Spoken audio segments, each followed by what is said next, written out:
Hello, friends. Welcome back to Get Happy, Be Fit.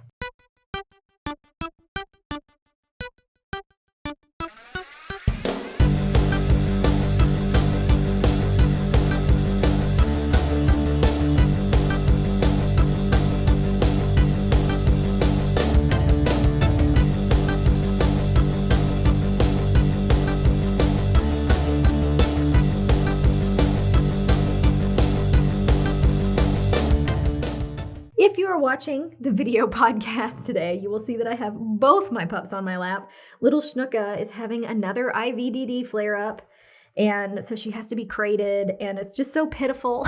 And so I try to hold her or keep her next to me or on my lap as much as possible. And then Pupcake was super jealous, so she's on my lap too. But I'm happy to have my little mascots here with me.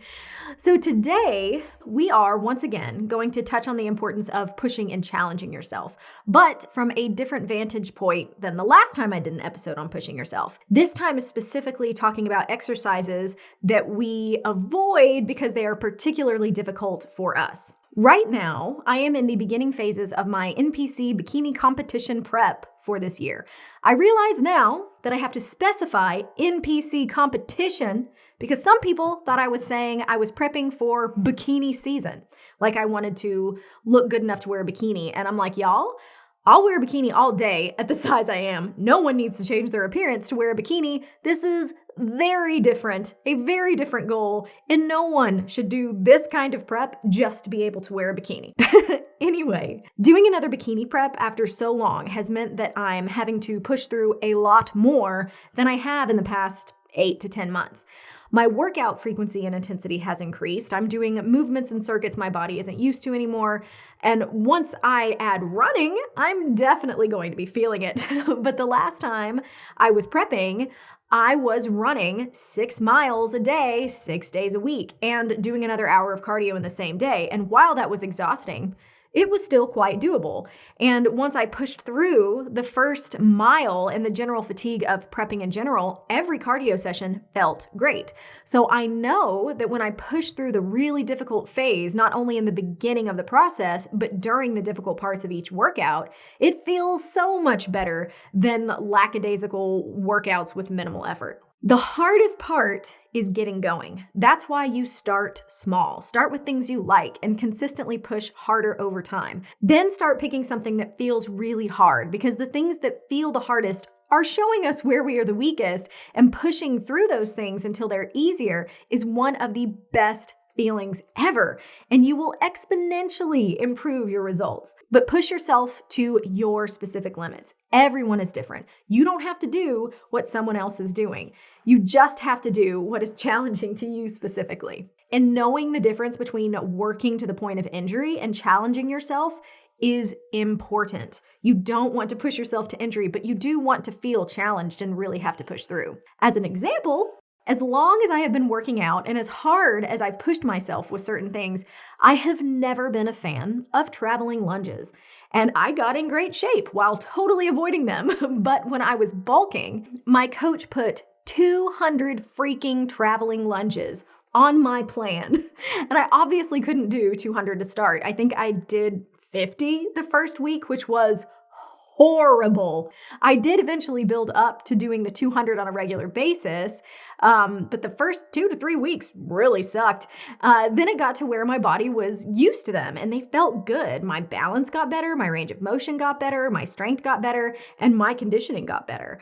Now I incorporate traveling lunges all the time. And like I said earlier, the things that I push through and continue to do because I hate them and they're difficult for me are the things that feel the best once I'm confident in them. Now, I'm not telling you to go do 100 lunges today if you hate lunges, but if lunges are something you hate, start with standing lunges with a small range of motion and concentrating on proper form. This will build strength. Then over time, work towards getting lower and lower to the ground.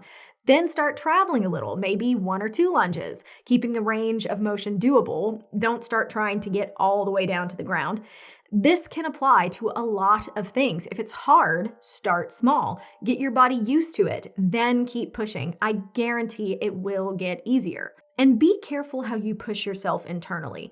Your results and drive will be very different if you push yourself by saying, "Go, you effing idiot, you're so weak, you're too fat to stop, you deserve this pain," than if you say, "You've got this, you can do this, you're stronger than you think," or "I can do this, I know I can do this, I am stronger than I feel, just a few more steps, just a little longer and you're done." I do this all the time. I am essentially my own coach, and it really helps me push through when I'm feeling really spent. I also keep my mind on my goal the entire time I'm working out. I'm not thinking about how difficult it feels. That's not where my concentration is, even though it's inescapable for the most part. Especially for people starting out. Working out can be extremely difficult and even discouraging. The thought that exercising will always feel as hard and uncomfortable as it feels in the beginning can be enough to make people give up fairly quickly.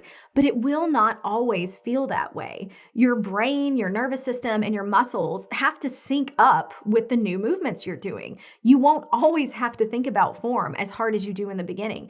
It will start to feel natural, and you'll be surprised that you're not having to think about it anymore, and that you do what you started with ease and can keep building on it. Things do get better. If you keep going, they will get easier, but you have to keep going in order for things to get there. If you decide it will never change, and this is how it will always be, it will always be that way. Our mindset and our belief is just as important as the action itself. So when you're working out, and you feel like you can't keep going, remind yourself that every rep is one rep closer and every step is one step closer to being done. When something is hard, don't cut it short or you will sell yourself short. And if you want to follow my bikini prep, I am vlogging the whole process on YouTube, and you can also see everything I'm eating and all of the workouts I'm doing when you sign up for the top tier of my Patreon. So if that's something you want to see, go check that out. But remember, my workouts and nutrition are tailored to me, my size, my goals, and my activity level. So take bits and pieces to apply to your own program, but make it work for you. Or if you want a more tailored program and some accountability, shoot me an email at gethappybefit@gmail.com and we can work together, because that'd be fun, right? All right, that's all for today.